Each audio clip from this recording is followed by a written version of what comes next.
കേരളത്തിലെ ഏറ്റവും വലിയ ജനാധിപത്യ പ്രസ്ഥാനമായ കോൺഗ്രസിന്റെ അണിയറകളിൽ വരും ദിവസങ്ങളിൽ വലിയ രാഷ്ട്രീയ മാറ്റങ്ങൾക്കും അതിശക്തമായ സംഘടനാ രീതികളുടെ തിരിച്ചുവരവുകൾക്കുമാണ് വേദിയൊരുങ്ങുന്നത്. കെപിസിസിയുടെ പുതിയ അമരക്കാരനെ കണ്ടെത്താനുള്ള അണിയറ നീക്കങ്ങൾ ദേശീയ നേതൃത്വം അതിവേഗത്തിൽ ആരംഭിച്ചു കഴിഞ്ഞു. കെപിസിസി പ്രസിഡന്റിന്റെ കസേരയിലേക്ക് പുതിയൊരു നേതാവ് ഉടൻ വരുമെന്ന സൂചനകളാണ് ഇപ്പോൾ ഡൽഹിയിൽ നിന്നും തിരുവനന്തപുരത്തു നിന്നും ഒരുപോലെ പുറത്തുവരുന്നത്. പുനഃസംഘടനയുമായി ബന്ധപ്പെട്ട പ്രാഥമിക ചർച്ചകൾ ഉടനടി ആരംഭിക്കാൻ AICC general secretary Deepa Das മുൻഷിക്ക് Congress high command വ്യക്തമായ നിർദ്ദേശം നൽകി കഴിഞ്ഞു. നിലവിലെ അധ്യക്ഷനായ സണ്ണി ജോസഫിനെ പുതിയ മന്ത്രിസഭയിൽ ഉൾപ്പെടുത്തിയതോടെയാണ് സംഘടനയ്ക്ക് മുഴുവൻ സമയം നീക്കിവെക്കാൻ സാധിക്കുന്ന ഒരു പുതിയ നേതാവിനെ തിരഞ്ഞെടുക്കേണ്ട സാഹചര്യം കേരളത്തിൽ സംജാതമായത്. പുതിയ അധ്യക്ഷനെ തിരഞ്ഞെടുക്കുന്നതിൽ ഹൈക്കമാൻഡ് ഇത്തവണ ചില കർശനമായ മാനദണ്ഡങ്ങൾ മുന്നോട്ട് വയ്ക്കുന്നുണ്ട്. അതിലേറ്റവും പ്രധാനപ്പെട്ടത് പാർലമെന്ററി പദവികൾ വഹിക്കുന്നവരെ, അതായത് എംപിമാരെയോ എംഎൽഎമാരെയോ ഇത്തവണ അധ്യക്ഷ സ്ഥാനത്തേക്ക് പരിഗണിച്ചേക്കില്ല എന്നുള്ളതാണ്. ഈ നിലപാടിന് അടിവരയിടുന്ന രീതിയിലാണ് കഴിഞ്ഞ ദിവസങ്ങളിൽ കേരളത്തിലെ വിവിധ കോൺഗ്രസ് കേന്ദ്രങ്ങളിൽ ഫ്ലെക്സ് ബോർഡുകൾ പ്രത്യക്ഷപ്പെട്ടത്.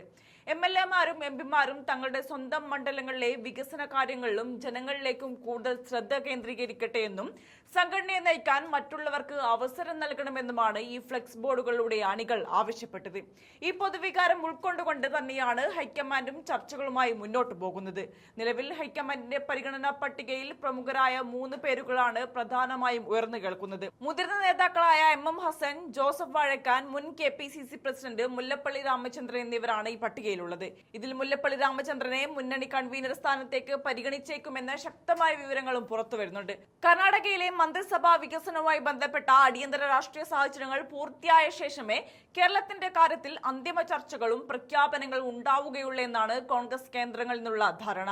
അതേസമയം പ്രായപരിധിയുമായി ബന്ധപ്പെട്ട് പാർട്ടിയിലെ യുവതലമുറയിൽ നിന്നും ശക്തമായൊരു ആവശ്യം ഉയരുന്നുണ്ട്.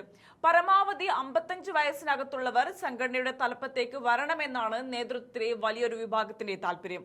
വരാനിരിക്കുന്ന നിർണായകമായ തെരഞ്ഞെടുപ്പുകളെ നേരിടാനും സംസ്ഥാനത്തുടനീളം ഓടി നടന്ന് സംഘടനയെ താഴെത്തട്ട് മുതൽ കെട്ടിപ്പടുക്കാനും കെൽപ്പുള്ള ഊർജ്ജസ്വലരായ യുവ നേതാക്കൾ നേതൃസ്ഥാനം ഏറ്റെടുക്കണമെന്നാണ് ഇവരുടെ വാദം. പുതുതായി അധികാരമേറ്റ മന്ത്രിസഭയിൽ പുതുമുഖങ്ങൾക്കും യുവാക്കൾക്കും വലിയ പ്രാധാന്യം നൽകിയ അതേ മാതൃക തന്നെ വരാനിരിക്കുന്ന കെപിസിസി, ഡിസിസി പുനഃസംഘടനകളിലും തുടരാൻ ഹൈക്കമാൻഡ് ഗൗരവമായി ആലോചിക്കുന്നുണ്ട്. യുവത്വത്തിന്റെ പ്രസരിപ്പും മുതിർന്നവരുടെ അനുഭവ സമ്പത്തും ഒരുപോലെ സമന്വയിപ്പിച്ചുകൊണ്ടുള്ള ഒരു പുതിയ കോൺഗ്രസ് നേതൃത്വമാണ് ഹൈക്കമാൻഡ് ലക്ഷ്യമിടുന്നത്. കേരളത്തിലെ കോൺഗ്രസ് പ്രസ്ഥാനത്തെ കൂടുതൽ ജനകീയമാക്കാനും ഗ്രൂപ്പ് സമവാക്യങ്ങൾക്കപ്പുറം പാർട്ടിയെ ശക്തിപ്പെടുത്താനും ഈ പുനഃസംഘടനയിലൂടെ സാധിക്കുമെന്നാണ് അണികളുടെയും നേതാക്കളുടെയും പ്രതീക്ഷ. വെല്ലുവിളികൾ നിറഞ്ഞ രാഷ്ട്രീയ സാഹചര്യത്തിൽ സംഘടനയെ ഒറ്റക്കെട്ടായി മുന്നോട്ട് നയിക്കാൻ പ്രാപ്തനായ ഒരു പുതിയ സാരഥിയെ കോൺഗ്രസ് നേതൃത്വം പ്രഖ്യാപിക്കുമെന്ന് നമുക്ക് ഉറപ്പിക്കാം. ഞങ്ങൾ ഇതിപ്പോൾ 1-2 മാസമല്ലേ ആയുള്ളൂ സർക്കാർ വന്നിട്ട്. ഈ 2 മാസക്കാലം കൊണ്ട് സർക്കാർ ഒന്ന് ഇരുന്ന് പ്ലേസ് ചെയ്ത് ബാക്കി കാര്യങ്ങളൊക്കെ നോക്കണ്ടേ?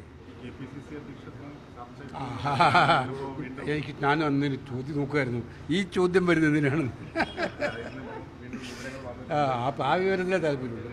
മറ്റു കാര്യങ്ങളൊക്കെ ഞാൻ ഇന്നലെ പറഞ്ഞിട്ടുണ്ട്. അതൊക്കെ ശുഭമായിട്ട് നടക്കും വേഗത്തിൽ.